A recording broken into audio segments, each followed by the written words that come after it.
Blackmore.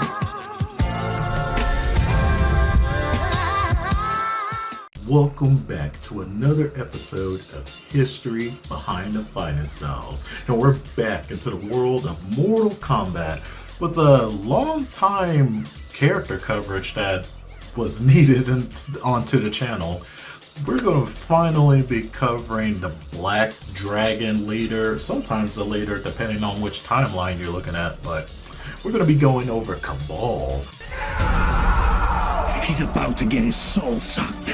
Not only his fighting style, but also his Hookswords. Yeah, his Hookswords are actually real life weapons out there in Chinese combat. So just sit back, relax, and enjoy today's episode, folks, because you are in for a treat. It's been a while since I've done a Mortal Kombat video, so it's been very refreshing to dive back into the world of this. So enjoy the show. Sun Bin Quan, a pretty lesser known Chinese martial art, and I believe a very first for this channel that I'm actually talking about this martial art. It is a descendant of the legendary Sun Tzu, who is a strategist who overcame personal adversary to revolutionize the art of war. Sun Bin Quan emerged as a tribute to his wisdom. This martial art was designed not just for combat, but for outmaneuvering opponents in unpredictable situations. Let me break it down to you this way. It combines so many different battlefield tactics with martial art techniques, designed for combat efficiency, focusing on rapid strikes, low stances, and deceptive movements to outwit opponents. The techniques of Sun Bin Quan are built around evasion, speed, and precision, which complements Kabal overall game plan and design. The key movements include dodging and counterattacking, with rapid directional changes to evade strikes and exploit openings. Joint manipulation, techniques to control or disable an opponent by targeting their joints. Deceptive strikes, like feints and unpredictable attacks to confuse and overwhelm people.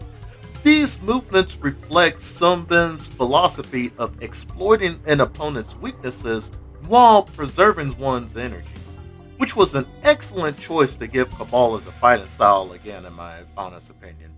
While not as widely practiced as arts like Wing Chun, Tai Chi, or any other wushu fighting styles out there that you could think of, it survives in super niche communities. Enthusiasts preserve its teachings as a cultural treasure, often integrated into broader martial art curriculums. Efforts to revive and document this ancient art are still ongoing, ensuring that Sun Bin's legacy endures, which is, in my honest opinion, we really need to have more preservations for a lot of these older martial arts out there. So hopefully this stands the test of time. Now, what's super interesting about his Hookswords, I didn't even know myself that this is an actual real Chinese weapon, usually either known as the Tiger Hookswords. Their origins trace back to the late Tang Dynasty, possibly inspired by agricultural tools adapted for defense.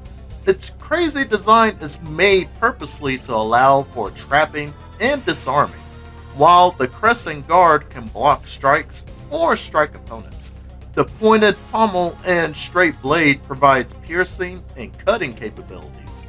This weapon is not just about brute force, but about leveraging the enemy's movements against them. The Hookswords are often associated with northern Chinese martial arts, particularly systems like Shaolin. In folklore, they were wielded by warriors protecting trade caravans or defending villages. The Fu Tao, aka the Tiger Hookswords, embodies versatility and the creativity of those who adapted their surroundings into weapons of survival. So it's quite interesting to me to see that old Midway team dive into northern Chinese martial arts for Kabal's weapon designs, which makes it all the more special to me of how much love was put into that era of character designs for Mortal Kombat characters. I'm not even gonna lie, Mortal Kombat Shaolin Monk's iteration of Kabal is one of the most funniest and one of my personal favorite portrayals of this character. Like, he's literally just a walking boomhauer. My thanks, warriors. I'm sorry I can't.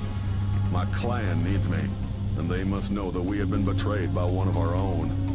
But know that I too am opposed to Shang Tsung and everything that is wrong in this place.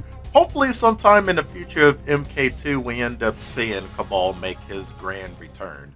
Kabal has always been not only a fan favorite character, but even just his hook swords alone have just been so ingrained into Mortal Kombat, along with his character himself, because it's not every day you're going to see some cool looking swords like this, and just knowing that it comes from Wielding and stuff like that, which is so interesting to me. The fact that, hell, I didn't even think these weapons were actually real, so it always surprises me just to learn something just completely new every single time when it comes to diving into these characters. And also his fighting style is something that I've completely never heard of, and which really caught my attention, so I had to do a coverage on everybody's favorite fast speedball like character with the gas mask. But hopefully we see a return of Kabal sometime in the future, maybe in MK2 or so,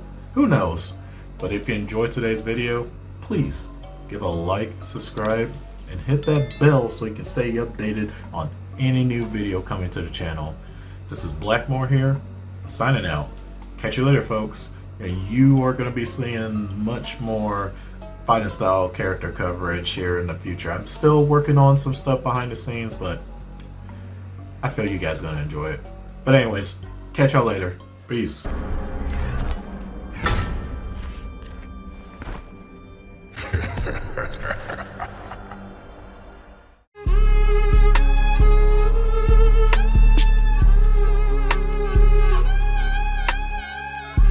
The study of Kung Fu fighting